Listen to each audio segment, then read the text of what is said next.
बिल्लाहि मिनश्शैतानिर्रजीम बिस्मिल्लाहिर्रहमानिर्रहीम अल्हम्दुलिल्लाहिल्लज़ी अअला मंज़िलतल मुअ्मिनीन बिकरीमि खिताबिही व रफ़अ दरजतल आलिमीन बिमआनी किताबिही व ख़स्सल मुस्तंबितीन मिनहुम बिमज़ीदिल इसाबति व सवाबिही वस्सलातु अलन नबिय्यि व अस्हाबिही वस्सलामु अला अबी हनीफत व अहबाबिही अम्मा बअदु फ़अऊज़ु बिल्लाहि मिनश्शैतानिर्रजीम बिस्मिल्लाहिर्रहमानिर्रहीम वातसिमू बिहब्लिल्लाहि जमीअन वला तफ़र्रक़ू सदक़ल्लाहुल अलियुल अज़ीम। अल्हम्दुलिल्लाह, अल्लाह ताला जा लातादाद एहसान। असां सभु मुसलमान आहियूं। असां पंहिंजे प्यारे आका मदनी सरकार सल्लल्लाहु ताला अलैहि वसल्लम जिन जे मथां ईमान आंदो आहे, उन नाते असां सभु पाण में भाइर आहियूं। असांजा हिक ॿिए मथां वॾा हक़ आहिनि जिन जो अदा करणु असांजे मथां लाज़िम आहे। इस्लाम रंग रूप ज़ात ऐं पात जा वेछा ख़तमु करे सभु कलमे गो मुसलमाननि खे वहदत, अख़ुवत ऐं भाईचारे जो सबक़ु सेखारियो आहे। हज़रत अबू मूसा अशरी रज़ियल्लाहु ताला अन्हु खां रिवायत आहे त नबी पाक सल्लल्लाहु अलैहि वसल्लम फरमायो, इन्नल मुअमिन लिल मुअमिनि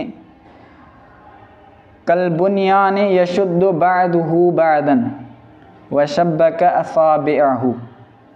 हिकु मोमिन ॿिए मोमिन जे लाइ हिकु दीवार वांगुरु आहे। हिकिड़ो ॿिए खे मज़बूत करे थो, पोइ पाण पंहिंजे हथनि मुबारकनि खे मिलाए करे फरमायूं त मुसलमान पाण में ईअं भाइर आहिनि। पंहिंजे हथनि मुबारकनि जो आङुरियूं मिलाए करे फरमायूं त मुसलमान पाण में ईअं भाइर आहिनि, हिकु दीवार वांगुरु आहिनि। मक़सदु ॻाल्हि जो त सिंधी हुजे या हिंदी, पंजाबी हुजे या पठान हुजे, अजमी हुजे या अरबी हुजे, अमीर हुजे या ग़रीब हुजे, अछो हुजे या कारो हुजे, केर बि हुजे, सभु पाण में भाइर आहियूं। सभु हज़रत आदम अलैहिस्सलाम ऐं हज़रत बीबी हवा रज़ियल्लाहु ताला अन्हा जी औलाद आहियूं। हा, जेकॾहिं को अफ़ज़ल आहे त उन जे बारे में अल्लाह ताला जो इरशाद आहे। अल्लाह ताला फरमायो, इन्न अक्रमकुम इंदल्लाहि अतकाकुम। बेशक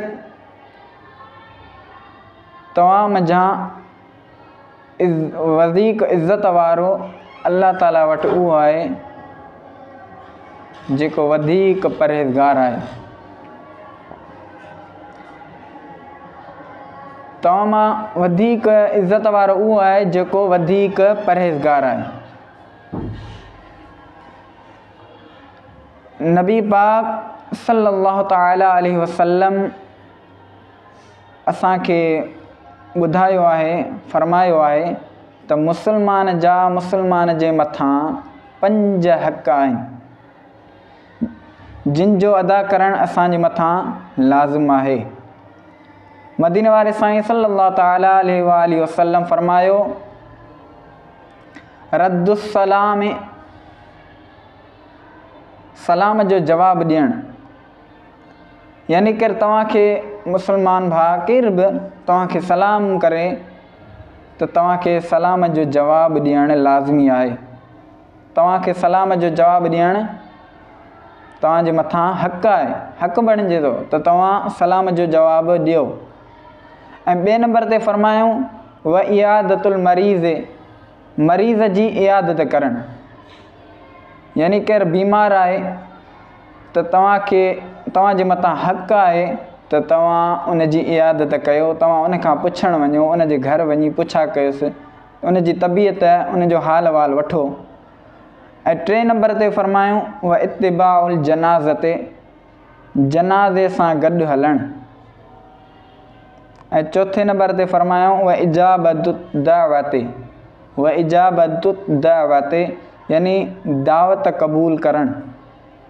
यानी केरु तव्हांखे मुस्लमान भाउ दावत ॾे त उन जी दावत खे क़बूल कयो, उन जी दावत ते वञो, उहो तव्हांजे मथां हक़ु बणिजे थो। पंजे नंबर ते फरमायूं व तशमीतुल आतिसे, छिक जो जवाबु ॾियणु।